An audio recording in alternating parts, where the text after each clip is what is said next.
प्रधानमंत्री नरेंद्र मोदी ने बुधवार को तमिलनाडु में सत्तारूढ़ द्रमुक को निशाने पर रखा। पीएम मोदी ने कहा कि वे खुद काम करती नहीं है और केंद्र की योजनाओं का श्रेय लेने में जुटी रहती है। अब तो द्रमुक ने सारी हद पार कर दी है। उन्होंने तमिलनाडु में इसरो प्रक्षेपण परिसर का श्रेय लेने के लिए प्रकाशित विज्ञापन में रॉकेट पर चीन का स्टिकर चिपका दिया है। ये हमारे देश का अपमान है, इसरो का अपमान है, हमारे देशभक्त अंतरिक्ष वैज्ञानिकों का अपमान है।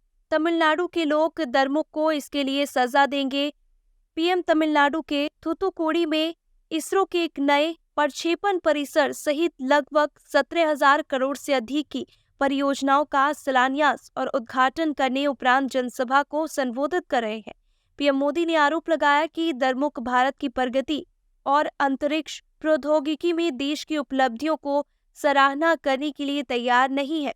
उन्होंने कहा कि यह विज्ञापन आपके द्वारा चुकाए गए टैक्स से दिया गया है। इसमें भारत की अंतरिक्ष सफलता का जिक्र नहीं है, यानी वे इस उपलब्धि को दुनिया के सामने दिखाना नहीं चाहते। उन्होंने कहा, द्रमुक और कांग्रेस लोगों और समाज के बीच दरार पैदा करते हैं, जबकि हम सभी को परिवार के रूप में देखते हैं। मोदी ने सत्तारूढ़ द्रमुक पर तमिलनाडु में केंद्रीय योजनाओं में सहयोग नहीं करने का आरोप लगाया और परिवारवाद की राजनीति को लेकर उस पर निशाना साधा। उन्होंने कहा कि द्रमुक के दिवंगत संरक्षक एम करुणानिधि अपने बेटे एम.के. स्टालिन को अगला मुख्यमंत्री बनाने के इच्छुक थे और वे सीएम बने भी।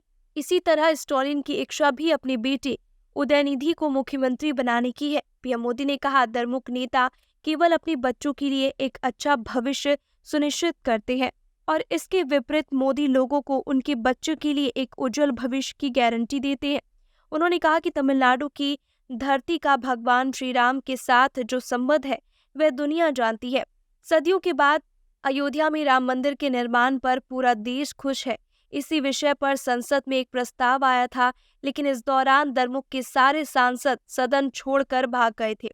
द्रमुक के इस व्यवहार ने फिर साबित किया कि उन्हें आपकी आस्था से कितनी नफरत है। उन्होंने कहा कि भाजपा के लिए राष्ट्रीय हित सर्वोच्च प्राथमिकता है। उन्होंने पाकिस्तान से भारतीय वायुसेना से लड़ाकू पायलट अभिनंदन की रिहाई, कतर से नौसेना के 8 पूर्व कर्मियों और श्रीलंका तथा अन्य देशों के मछुआरों की रिहाई का जिक्र किया। उन्होंने कहा कि यदि कांग्रेस या उनके गठबंधन वाली सरकार होती तो इतनी त्वरित कार्रवाई संभव नहीं होती। वे वर्षों तक पाकिस्तान में एक भारतीय की भी सुरक्षा सुनिश्चित करने में भी विफल रहे। उन्होंने कहा कि हमारा सेवा का अभी तक का रिहाई लोगों को यह विश्वास दिलाता है कि केवल भाजपा ही राज्य को सही भविष्य की ओर ले जा सकती है और अगले 5 साल के लिए उनके पास एक दृष्टिकोण भी है। मोदी ने कहा कि हम विकास कार्यों से पीछे नहीं हटेंगे।